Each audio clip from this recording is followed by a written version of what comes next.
without losing a wicket. And that's the key. Bangladesh.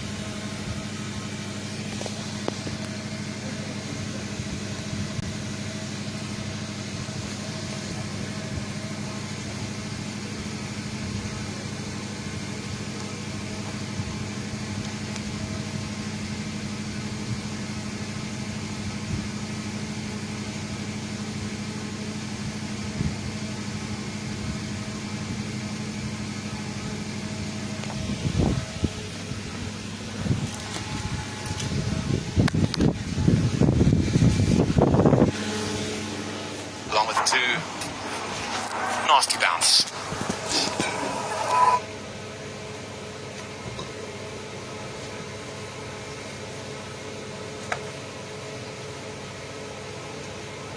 Seven off the overs. Good one for Bangladesh. Good finish for Rabada. 6 done. 22 for none.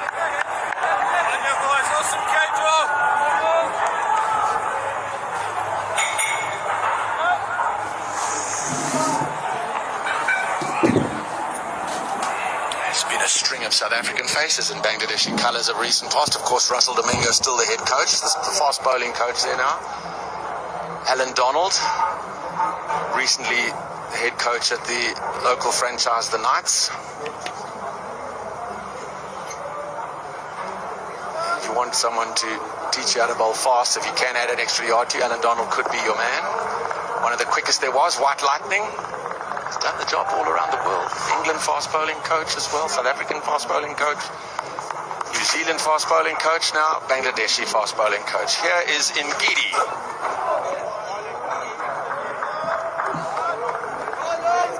It's a fantastic inclusion and fantastic tick for Bangladesh to have someone like Alan Donald to be a part of the coaching system. So much to learn. And what has happened in the recent past in terms of seam bowling, I think they've started to gather a little bit more experience in ensuring they know the conditions, and their liner lengths have been pretty decent. Remember that the spell of Ibado the Sins for 6 for that winning match against New Zealand. Turn to the onside. They'll push hard for 2 here and they'll get it. Or they won't. That's a little bit tardy, the running there. There was certainly 2 available if they'd pushed hard. And it's still so much to work for in terms of having a look at the Bangladesh bowlers, the seamers. One of the finest in the business when he was playing. White Lightning. Nasty, could get very nasty. At high pace, coming back at you, always at the body. That spell against Michael Atherton at the Test series many years ago, it was gripping viewing. There's his record, 22 330 Test wickets. That's right up there. That's right up there with the best of them.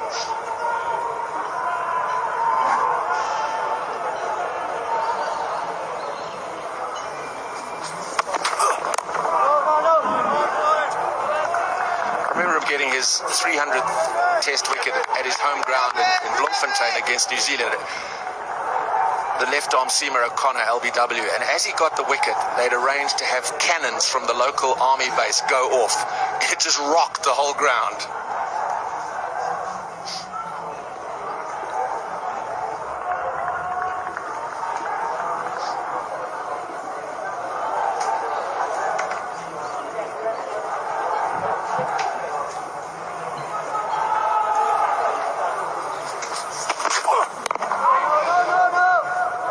Impressed by his length. Other than the one attempt to try and get a short one into Tamim that got hit for 6, his control has been really good in Ngidi. Might be a bit down on pace, but he's been probing around this line for the most part. Yeah, he's been very good. Again, that extra bounce, hitting the deck, and then hitting the top part of the bat.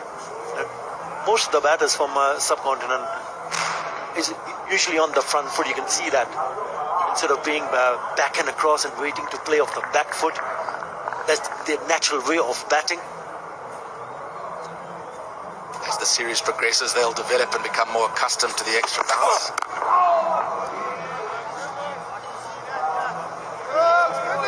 I would imagine imagine both sides are probably pretty content with the way things have gone, because 23 for none, it means Bangladesh haven't got away to a flyer.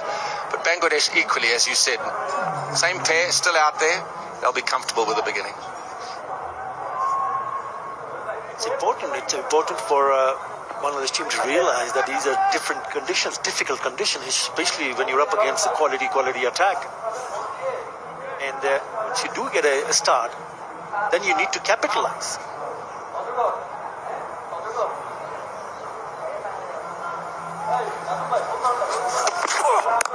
Clipped in the air, in the gap. It's going away to the long boundary. It'll be a chase.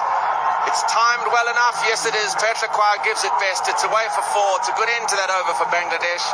7 done. It's 27 for none.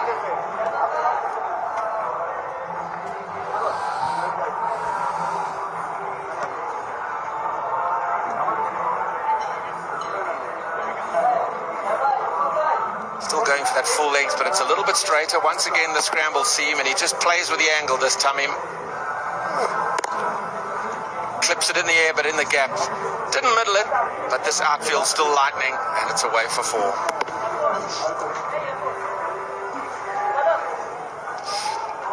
Another look at that Tamim Iqbal just turned through mid-wicket. It's 27 for none after 7. It's time for a change up here. Moving in are Ashwell Prince and Sean Pollock.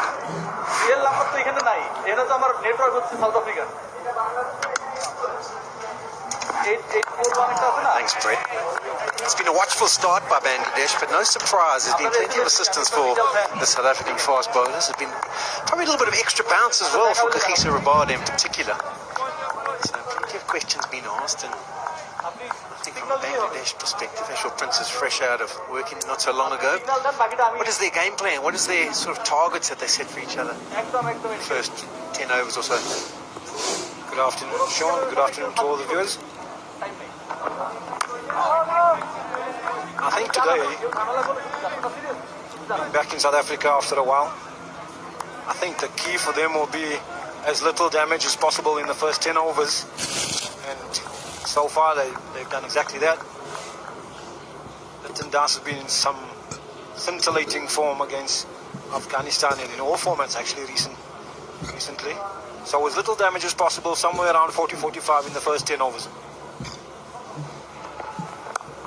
Master Glaze just rocks back and gives himself extra little bit of room to carve it down to third man. We talked about a bit of variation. That last delivery, 147 kilometers per hour. I've got a little package that can show you some extra bounce. That one launching off a decent length. That one, Dominic Iqbal wasn't happy at all. Okay, we're having a bit of a technical problem. We'll get back to that package. There's one that pitched in a similar area and only went just above stump high. So a bit for the batters to deal with. We've seen a lot of that, in particular in the test matches at this ground, Supersport Park, over the last few years, where not as consistent as we'd like. And if you had a look at those pictures from Saudon, there's not as many people sitting on the bank as was in that graphic. We wish there were. There's a healthy Bangladesh supporters tribe that have come in.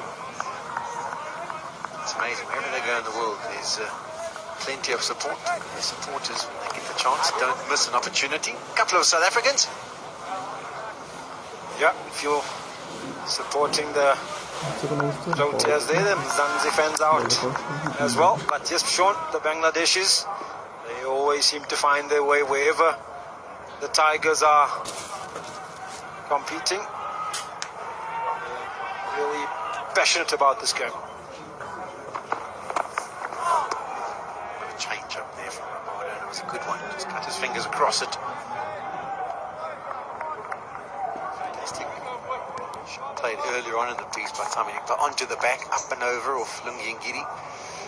You can see the variation. Just a little bit of a roll. Just has to delay the shot, but even though he rolled his fingers over, still plenty of bounce for Rabada.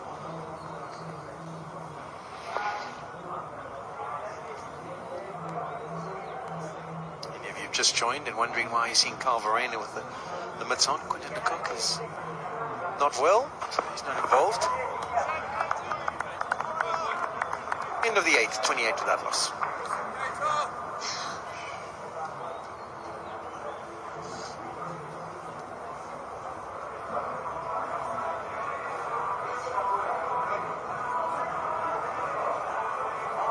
very overcast here at Tsports Park in Centurion, and we hope that the rain stays away. 6 and over from here, get them to 280.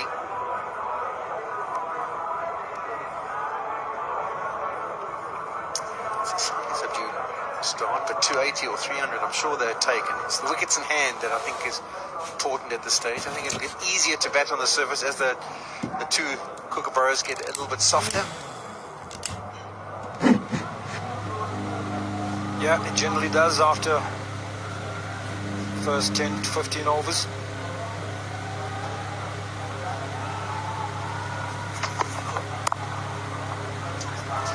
Fixing a backward point. In our day, we were quite keen on batting first in the day games, using the lights to the advantage. I suppose we started @2, so really 7 o'clock, 7:30 when you came out to bowl, and it was under the full effect of the lights. Batting first 13 times, batting second 11, so it's not massively favourable in any way.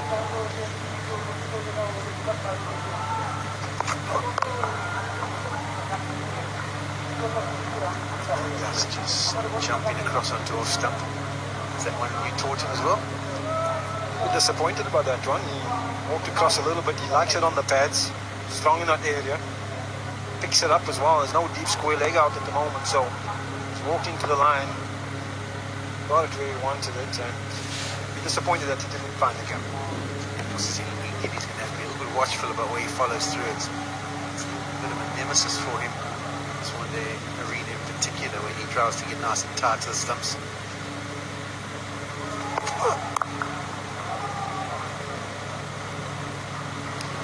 As you pointed out, Sean, they're just quite watchful here in the power play. But when he gets going, Latindase is a real joy to watch. It's been in sublime form for Bangladesh. Come off 100 in the test match format in New Zealand, 96 as well in the one innings, and then the series against Afghanistan, he was man of the series there as well in the one-day format. Big trainer for him.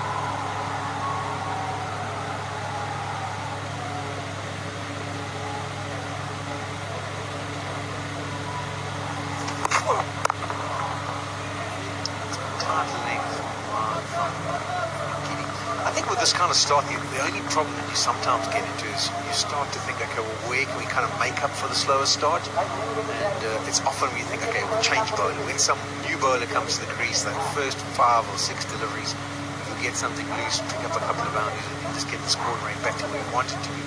It's almost like putting your eggs in one basket, isn't it? There's a danger in that. Yeah, there is a little bit, and the bounce being the challenge, the next man coming on, Marco Jansen, you will get a bit of bounce.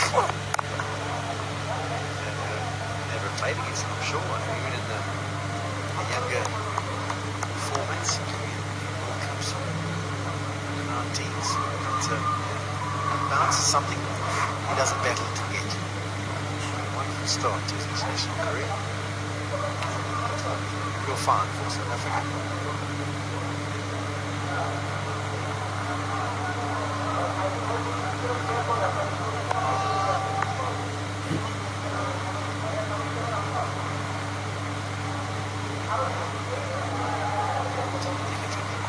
A seam option and then Keshav Maharaj. Not surprised Shamsi didn't play. That's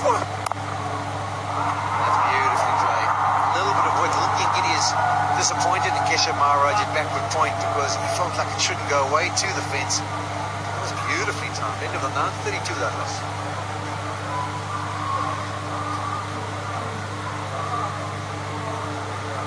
Yeah, a touch of class here from Latindase. It's really easy on the eye. Hardly ever hits the ball too hard. Just wait for it to get under his eyes and punches it away in front of square. Sublime. He was upset that he was maybe too far behind square.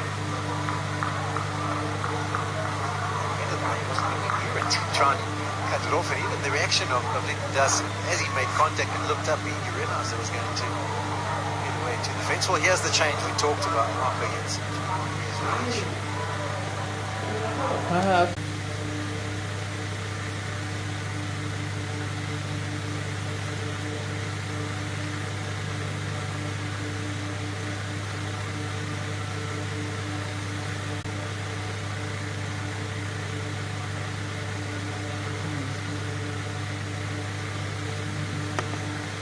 mistake here. I mean, he's just played those 16 matches, made his debut against India in the one-day format. It was in the game in Pole. I think it was Cape Town before that. Here's another opportunity for him on a surface which is offering some nice assistance.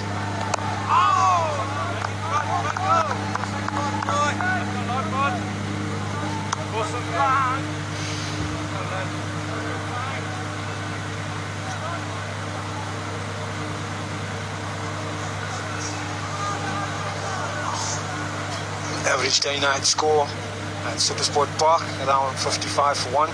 Bangladesh a little bit below that at the moment as far as the run rate concerned, but not lost any wickets. That's power play score. Still 4 deliveries to go. It looked like it stayed down. I don't know if it was a change up in just rolling his fingers across it. It's not good signs. As a one-day batter, you want to get to the crease and you want to be able to hit through the line. No, it wasn't. It was a seam-up delivery, but it doesn't carry through to the keeper for Reina. Everything will calm down a little bit once each kookaburra is about 10 overs old.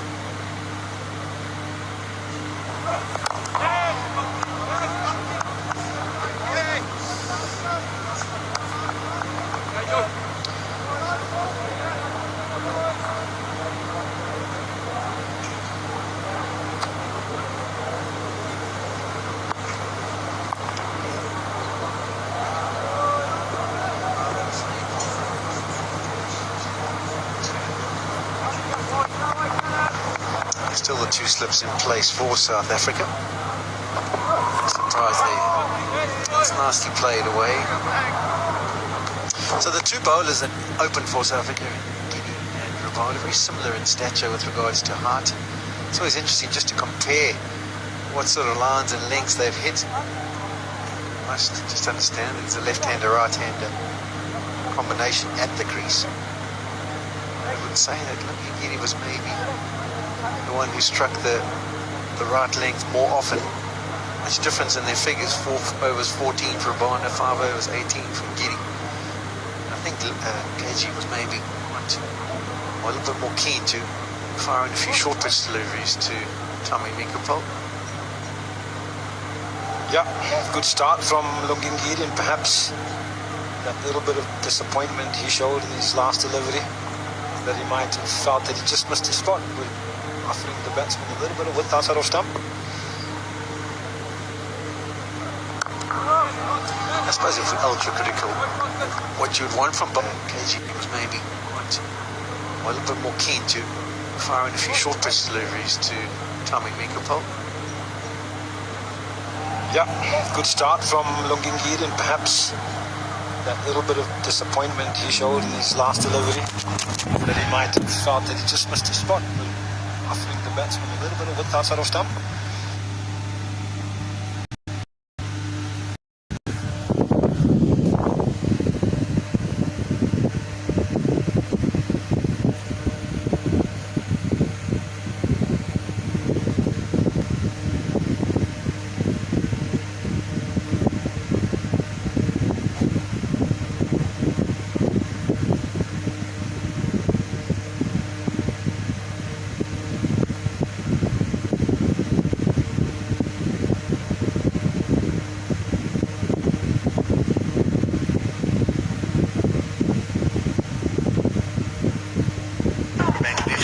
Wickets column, nothing in that column. Just 3 boundaries to talk of, 2 4s and a 6. So slowish start, but still with the chance to rectify that. This might be an opportunity. In fact, it's not. It's going to be Kahisa Rabada. I thought it was Adila Pavlapaya who they might have identified as someone who they could maybe try and be a bit more aggressive against. But it's a change of ends for Rabada.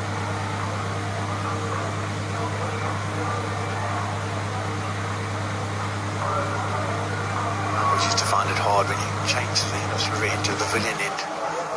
It looks like it should be a flat surface, and what can you possibly go wrong? But it does seem like you rush yourself. There we go, see? Overpitched straight away. You'll know better than most, Sean, but the different ends. You always felt that, but I don't know what it was about the Hennips River. I hated bowling from that side. I always felt like I was going to fall on my face. It's like a little hump on the one side and a little flat on the other. Anyway, we're going to have to monitor KG's lengths. He was back of a length, and as I say, when he bowled from the Hennips River, I felt like I was going to fall on my face, which meant I went fuller. And the first one was an example of that from Rabbitholebd.